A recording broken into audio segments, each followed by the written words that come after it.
bonjour à tous.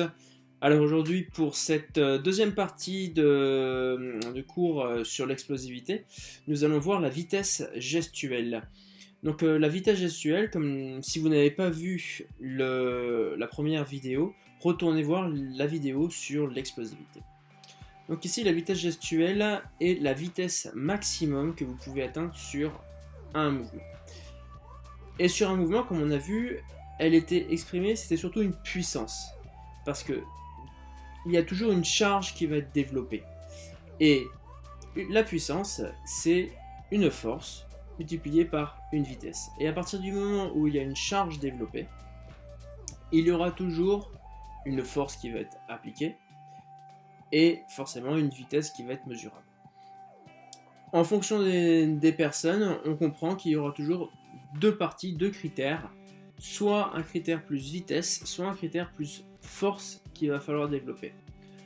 En fonction des personnes, du coup, vous allez pouvoir choisir des méthodes d'augmentation de la force, avec des méthodes très concentriques, avec du concentrique pur par exemple, voire même de l'excentrique. Alors, on a vu que les méthodes excentriques permettaient d'augmenter le nombre de sarcomères en série, mais apparemment, c'est assez mitigé et on n'est pas sûr que vraiment dans les entraînements normaux, assez standards, cela fonctionne vraiment.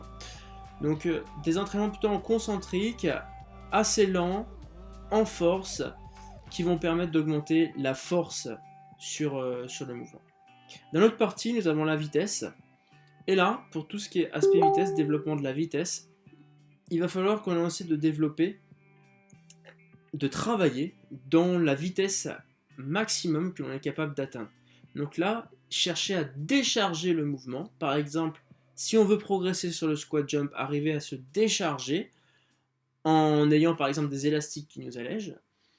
Ou si on prend l'exemple du lancer de poids, de ne pas lancer des poids de 7 kg, mais de lancer des poids de 5 kg, 4 kg, qui vont nous permettre de chercher une vitesse bien plus supérieure et donc de travailler dans le domaine de la vitesse pour augmenter la vitesse gestuelle. Donc deux parties, une partie plutôt force pour ceux qui ont besoin plutôt d'augmenter la force pour augmenter la vitesse gestuelle, et d'autres qui ont plus besoin de travailler la vitesse pure pour leur permettre d'augmenter leur vitesse gestuelle dans leur mouvement spécifique. La question est du coup, comment est-ce que l'on sait si on doit plutôt travailler dans la force ou plutôt dans la vitesse? Là, il y a des applications qui nous permettent de savoir. Par exemple, je vais prendre l'exemple du squat jump. Dans le squat jump, on est vraiment à Pmax, c'est-à-dire c'est à peu près en faisant du squat jump que l'on arrive à développer sur un squat notre puissance maximum, aussi étonnant que ça puisse paraître. Et du coup, si on veut arriver à développer ce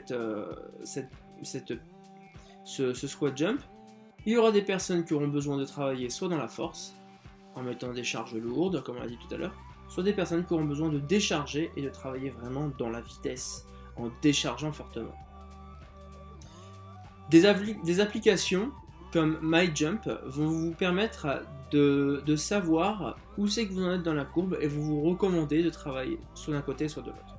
Vous pouvez aussi, à l'aide d'un fichier Excel, pour ceux qui ont vraiment la capacité de le faire, mesurer les vitesses que vous atteignez dans chacun de vos mouvements. Ça peut être sur du squat jump, sur du développé couché, peu importe le mouvement que vous voulez réaliser, que ça soit du lancer de poids par exemple, ou n'importe quel mouvement assez complexe qui va générer une vitesse, de le faire avec des charges différentes, et vous obtiendrez une courbe de votre force en fonction de la vitesse, et vous obtiendrez aussi une courbe de votre puissance en fonction de votre vitesse. L'idée, c'est que vous obtenez votre puissance maximum à la vitesse spécifique. Donc en fonction de l'endroit à laquelle vous allez obtenir votre puissance maximum, l'idée, essayez de décaler cette puissance maximum vers l'endroit où vous avez besoin de spécificité, soit vous allez travailler plus d'un côté en force, ou plus en vitesse. Et voilà, j'espère que tout ça vous a plu. N'hésitez pas à partager. Et n'oubliez pas de bien prendre soin, de bien penser ce que vous voulez et de bien vouloir ce que vous faites. A bientôt!